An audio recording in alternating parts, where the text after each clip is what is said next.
Hey, this is Andre Fenton. You're watching Potato Salad Radio on CKDU. Quest? 88.1 CKDU. We got a couple other people here in the booth that you brought with you, Fortunato. Yes. Introduce them here. I know one of these gentlemen by name. I've heard of him. I've seen his work. It's nice to have him here. It's kind of a nice accident, and it was in my plan to eventually figure this out. But it's really nice to have Scrimige in the booth. How you doing, sir? Not bad, man. Hey, How you doing? I'm good, man. Yeah. I've been kind of laying low lately. You're well known for your video techniques. Yeah. Yeah. He's multi-talented. He is. You know, he also produced right. the track battle between Realize and I know. Yeah. Mr. Solani from Having Bedmouth. talked to a lot of people like in the scene, the name comes up. You Yeah. see it, yeah. So it's nice to have you here. Thank you. How did you two link up? Well, I did a show in Lower Sackville at Dooley's, Okay. and actually I invited him onto stage. We hadn't known each other beforehand, but I noticed that when I was performing, he knew what I was doing. So I was like, What do you mean by that? he knew my tracks, Oh, he knew right your out. tracks. And I was like, okay. So I brought him up for Right. a third verse of a track, and he fought. Excuse my language. He killed it. And and you know what? And then afterwards, we were like, yo, let's go. I chilled at his spot for a couple of days in Lower Sackville. There you go. We hung out. We wrote together. We drank Old Export. We had Yeah. a good time. And, then I hit him up for the track battles episodes and Boom. so on and so forth. Yeah. I think that's called like link and build. Yeah, Yeah. I'm big on that. Yeah, me too. It's good to have you here. Thank you very much. So you Good got to be here. Fortunato. You've dropped the Blue Collar EP. Yes, I have. The last time that you were here, it was sort of like it was on the outskirts of that in a way. Yeah. How's it been received so far? Like you went up to Toronto in the hometown.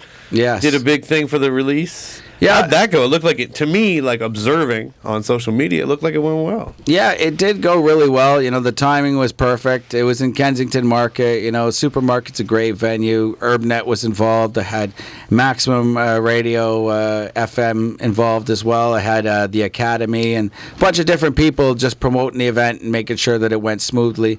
And I had some really dope opening acts as well. A guy named Stalin, a dude I actually went to school with named Scott Ramirez. You gotta check his. He's got a new album out too.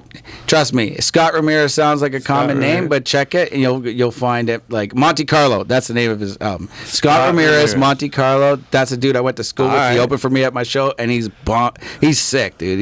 You're gonna love it. But yeah, it was great to get back to Toronto. But honestly, I love doing things out east for the most part. Like I like working out here. I love partying out here with the people. And you know what? I was kind of torn between worlds, but I went back there for the holidays, and I came back, and I couldn't wait to come back here. You have fallen in love with the East Coast. I mean, you fall in love with a woman of the East Coast. Yeah. And that helps. That's something that the East Coast is always, I think, anywhere. Actually, anywhere. Yeah, That's a reason why a lot of dudes like where they It's are. an old story, and that's right? fine. That's good. But you've fallen in love with the East Coast. Yeah. It's nice to hear because a lot of the time people that are from here, they just like, it's like anything, right? Like people move to Toronto as you're coming this way and they're like, Toronto's the best because they're not from there. And so it's all the stuff they're used to. But you've been here a bit. Yeah. And you're not exactly living in like the center of the city. You're living in some real East Coast experience and loving it. I am loving it. I feel like there's been a new wind in your sails. You talked a little bit off air about like a kind of like a refresh, a reboot coming out east. Has that happened for you? Is the Blue Collar EP the first of that new wave of Fortunato? Absolutely. It's completely different than everything I've ever spit before.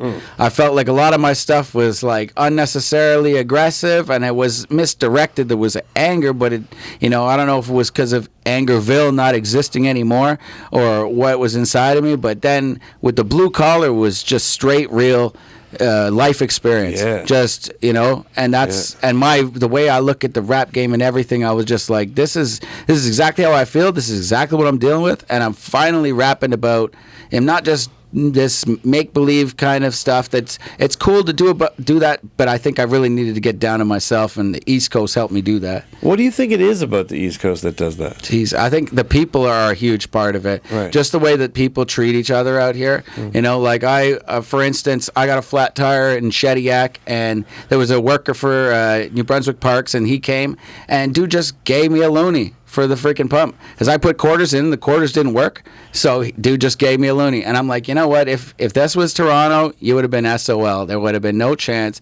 Nobody's giving up a loonie for some guy they don't know. Right. But in New Brunswick, you know, our province we're under the radar. We're hurting, obviously, with the deficit and everything, Sure. and unemployment and everything. But you know what? The people are golden, and I think that's really kind of helped me find myself. You know, and it's been great. The people.